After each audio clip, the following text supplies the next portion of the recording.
Últim dia del repte, dia 31, resolent problemes de selectivitat. Exercici 3. Considereu el sistema d'equacions lineals següent que depèn del paràmetre real A. Apartat A. Discutiu el sistema per als diferents valors del paràmetre A. Apartat B. Resoleu el sistema pel cas A igual a 2.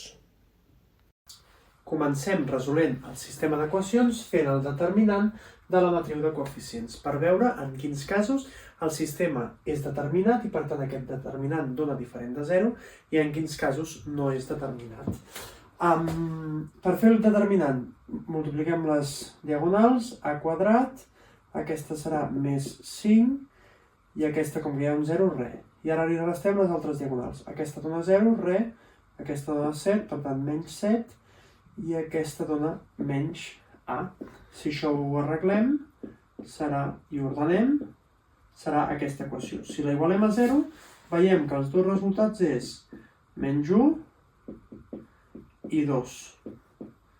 Sí? Perquè si aquí fiquem un menys 1 és 1 menys 1, 2, 2 menys 2, 0, i si fiquem el 2, 4 menys 2 menys 2, 0. Aquests dos seran els casos que haurem d'estudiar.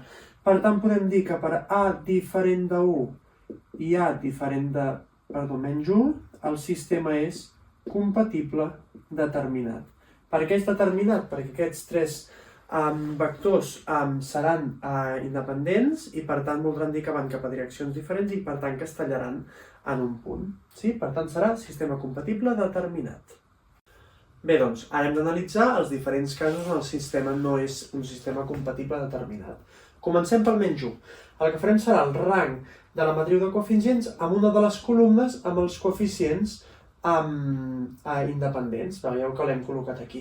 Per què hem fet això? Si aquest rang dona 3, voldrà dir que el rang de la matriu de coeficients és 2 i el rang de la matriu ampliada és 3, i com que els rangs són diferents, el sistema serà incompatible, perquè serà impossible que, és a dir, tot el pla sencer, no només tenint en compte els coeficients, no seran linealment dependents entre ells i, per tant, hi haurà una incompatibilitat. Sí?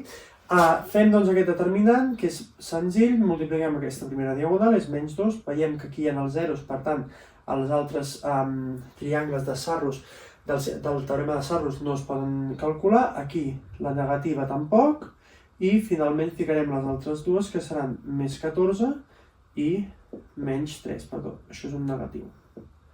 Sí? Si calculem això veiem que ens dona 15, que és diferent de 0. Com que és diferent de 0, per la A igual a menys 1, el sistema és incompatible.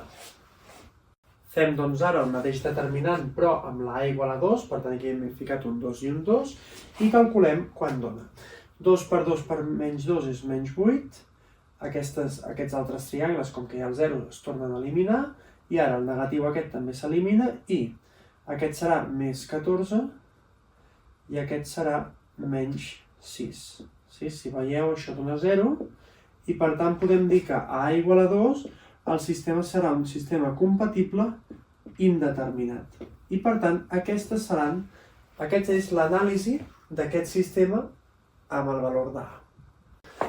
A l'apartat B ens diu que calculem el resultat del sistema quan la A és igual a 2. Per tant, quan és un sistema compatible indeterminat.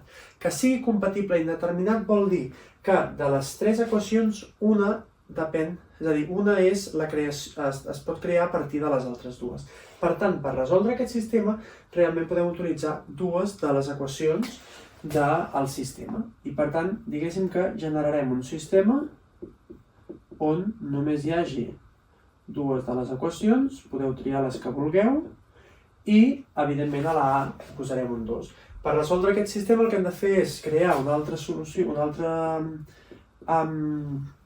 equació, i generarem que la z és la lambda, i per tant, per venir aquí a solucionar aquest sistema, tindrem que 3 menys lambda, perquè la z passa a restar, i que la y serà menys 2 menys lambda també. Sí, tenim aquí una altra solució. Teníem la z, tenim la y, i per tant ara aquí ja finalment podem trobar la x, perquè això serà 3 menys lambda, aquest 2 haurà passat negatiu, i ara haurem de multiplicar el menys 2 menys lambda, que és aquesta y que la col·loquem aquí. Si veiem aquest resultat serà 3 més 4, 7, i menys lambda més 2 landes més lambda. Per tant, aquesta serà la x. Aquesta equació paramètrica serà la solució d'un sistema compatible indeterminat, perquè aquesta lambda pot ser qualsevol número i donarà diferents resultats. Per tant, la solució és una recta. Ja puc dir que he superat el repte. He aconseguit penjar-vos un problema cada dia del mes de maig. Espero que us hagin servit i us ajudin a preparar la CL. Aquests dies que queden abans de començar els exàmens us aniré penjant material per anar-vos ajudant.